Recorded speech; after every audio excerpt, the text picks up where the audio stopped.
अस्सलाम वालेकुम जी, कैसे हैं आप सब लोग। उम्मीद करती हूँ कि सब ठीक ठाक होंगे। अनोखे टोटके मक्खियों के लिए। बाज़ औक़ात मक्खियाँ कोई काम करते हुए बहुत ज़्यादा तंग करती हैं।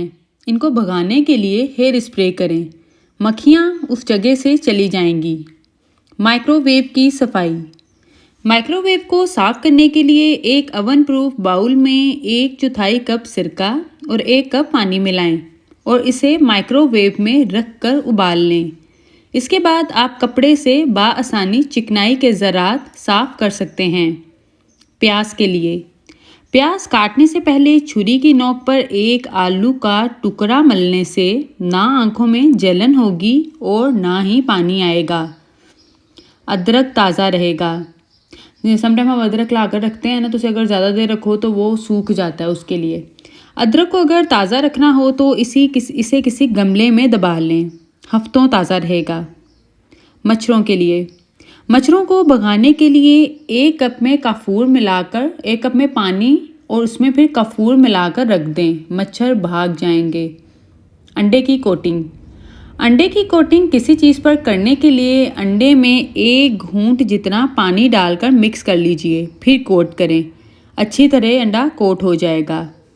बासी रोटी के लिए, बासी रोटी को ताज़ा करने के लिए इस पर थोड़ा सा पानी और ऑयल लगाकर तवे पर गरम कर लें।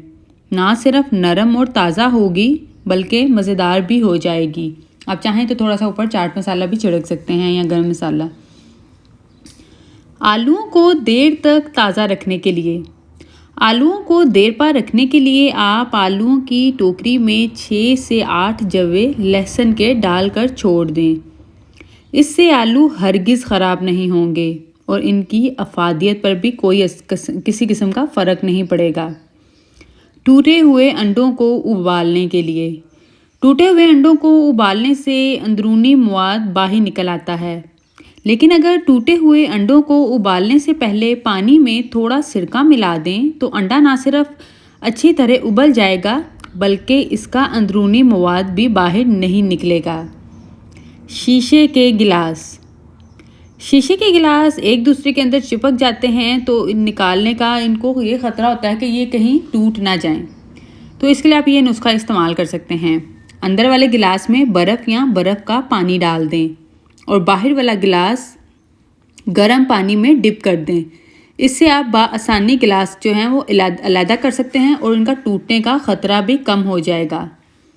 चोट के लिए, ताज़ा ज़ख़म लग जाए और खून बह रहा हो तो कोयला पीस कर ज़ख़म पर छिड़कने से खून बहना बंद हो जाता है। अगर चोट बड़ी हो और खून बराबर बह रहा हो तो इसमें शहद भरकर कसकर पट्टी कर दें, खून बहना फ़ौरन रुक जाएगा। इसके अलावा ये हीलिंग प्रोसेस के लिए भी बहुत अच्छा है ज़ख़म के। मज़ीद टिप्स और रेमेडीज़ के लिए चैनल को सब्सक्राइब कीजिए, वीडियो को लाइक करें, प्यारे प्यारे कमेंट्स करें। शुक्रिया।